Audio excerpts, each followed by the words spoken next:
Hi friends, welcome back to my channel. எல்லாருக்கும் வணக்கம். இன்றைக்கி முட்டைக்கோசும் வெங்காயம் வச்சு ஒரு ஸ்நாக் தான் செய்து காட்ட போகிறேன். வாங்க எப்படி செய்யலான்னு பார்க்கலாம். அதுக்கு தேவையான பொருட்களையும் பார்த்துடலாம். இஞ்சி வெள்ளைப்பூண்டு பொடியாக நறுக்கி வச்சுருக்கேன். லெமன் ஜூஸ் எடுத்து வச்சுருக்கேன். இந்த அளவுக்கு கோஸ் எடுத்துக்கோங்க. இது எல்லாத்தையுமே நான் போட போகிறதில்ல, இதில் பாதி தான் போட போகிறேன். கெட்டி கோஸ் போடாதீங்க. இந்த மாதிரி இலையாக இருக்க பச்சை கோஸாக எடுத்துக்கோங்க.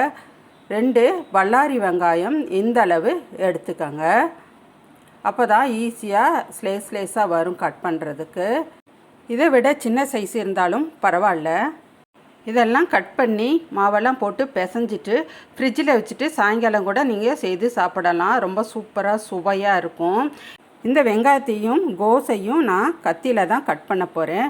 உங்களுக்கு சப்போஸ் மெல்லிசா வரலன்னா இந்த மாதிரி தேங்காய் சீவுறதை எடுத்து இந்த பக்கமோ இல்லை இந்த பக்கமோ நீங்கள் சீவி எடுத்துக்கரலாம். முட்டைக்கோஸ் மட்டும் இந்த இதில் கட் பண்ணிக்கிறலாம். வெங்காயத்தை நார்மலாக கையில் கட் பண்ணிக்கோங்க. இப்போ நம்ம வெங்காயத்தை கட் பண்ணிக்கிறலாம். நல்லா தோலையெல்லாம் எடுத்துருங்க. 2 பக்கமும் நல்லா ஷார்ப்பான கத்தியாக இருந்துச்சுன்னா உங்களுக்கு ஈஸியாக இருக்கும். இப்போ நான் கட் பண்ணிக்கிறேன். மெல்லிசா மெதுவாக கட் பண்ணுங்க. இந்த மாதிரி மெல்லிசாவே கட் பண்ணுங்கள். அப்போ தான் மெல்லிசாக இருக்கும். வெங்காயமெல்லாம் சீக்கிரமாக வேகும்.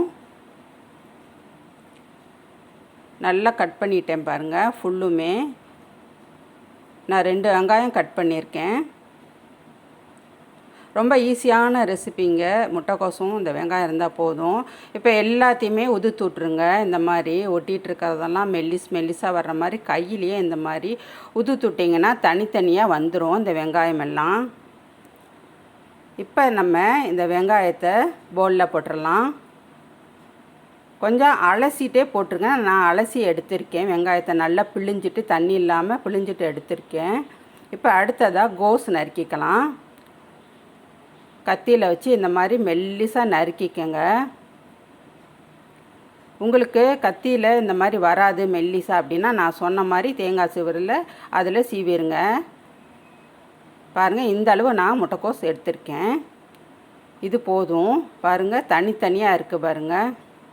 மெல்லிசாக நீளமாக நறுக்கி வச்சுருக்கேன். இந்த அளவு போதும். இப்போ இதை நம்ம வெங்காயத்தோடையே சேர்த்துடலாம். உப்புத்தூள் சேர்த்துக்கங்க. இதில் கொஞ்சம் போல் தேவைக்கேற்ற மாதிரி. இப்போ கையிட்டு நல்லா பிசைஞ்சு விட்டுருங்க. உப்பு எல்லா இடத்துலையும் படணும். முட்டைக்கோசும் வெங்காயத்தையும் இந்த மாதிரி மிக்ஸ் பண்ணி விட்டுருங்க.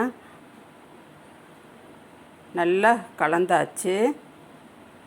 இந்த சமயத்தில் இஞ்சி வெள்ளைப்பூண்டு இது 2ஐயும் பொடியாக கட் பண்ணியிருக்கேன். அதை இதில் சேர்த்துக்கங்க.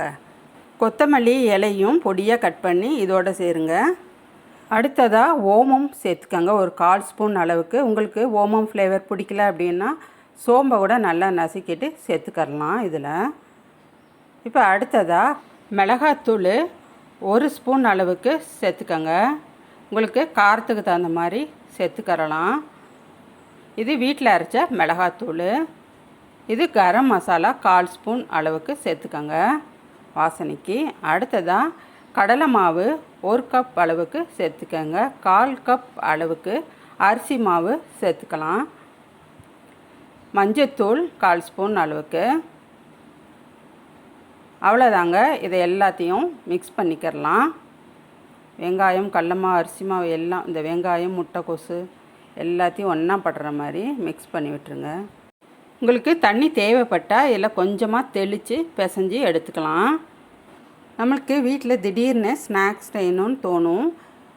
அப்போ இந்த மாதிரி முட்டைக்கோசும் வெங்காயம் இருந்தால் கட் பண்ணிவிட்டு குயிக்காக ஒரு ரெசிபியை செஞ்சிடலாம்.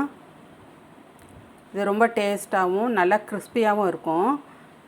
இப்போ லெமன் ஜூஸ் கொஞ்சம் சேர்த்துக்கோங்க. இதில் புளிப்பு சுவைக்காக. இது தேவைப்பட்டால் சேர்த்துக்கலாம், இல்லாட்டி வேண்டாம். அவ்வளோதாங்க, பிசைஞ்சாச்சு. ஒரு 5 நிமிஷம் வச்சுருங்க. வச்சுட்டு நம்ம உருட்டிக்கலாம். இப்போ இந்த மாதிரி ஒரு ட்ரே எடுத்துக்கோங்க. கொஞ்சம் கொஞ்சமாக மாவை எடுத்து கையில் இந்த மாதிரி உருட்டி வச்சுருங்க. ரொம்ப உருட்ட வேண்டாம். இந்தளவு போதும். உருட்டிட்டு வச்சுருங்க. நம்ம இதை டைரெக்டாகவே கொஞ்சம் கொஞ்சமாக மாவை உருட்டி எண்ணெயில் போட்டுடலாம். ஆனால் அதை விட இந்த மாதிரி முதல்ல உருட்டி ஒரு ட்ரேயில் வச்சுட்டு எடுத்து போட்டோம்னா வேலையும் சுலபமாக முடியும். டென்ஷன் எல்லாம் வேலை பார்க்கலாம். இப்படி மெதுவாக எண்ணெய் காஞ்ச உடனே மிதமான சூட்டில் சைடில் இருந்து உருட்டினதை போட்டுருங்க. சிம்மிலே வச்சு வேக விடுங்க. உள்ளே எல்லாம் வேகணும். பாருங்கள், நாலா பக்கமும் திருப்பி போட்டு விடுங்க. எல்லாம் ஒரே சைடு இல்லாமல், இல்லாட்டினா அடியில் மட்டும் கருப்பாக தெரியும். அதனால் திருப்பி திருப்பி போட்டுருங்க.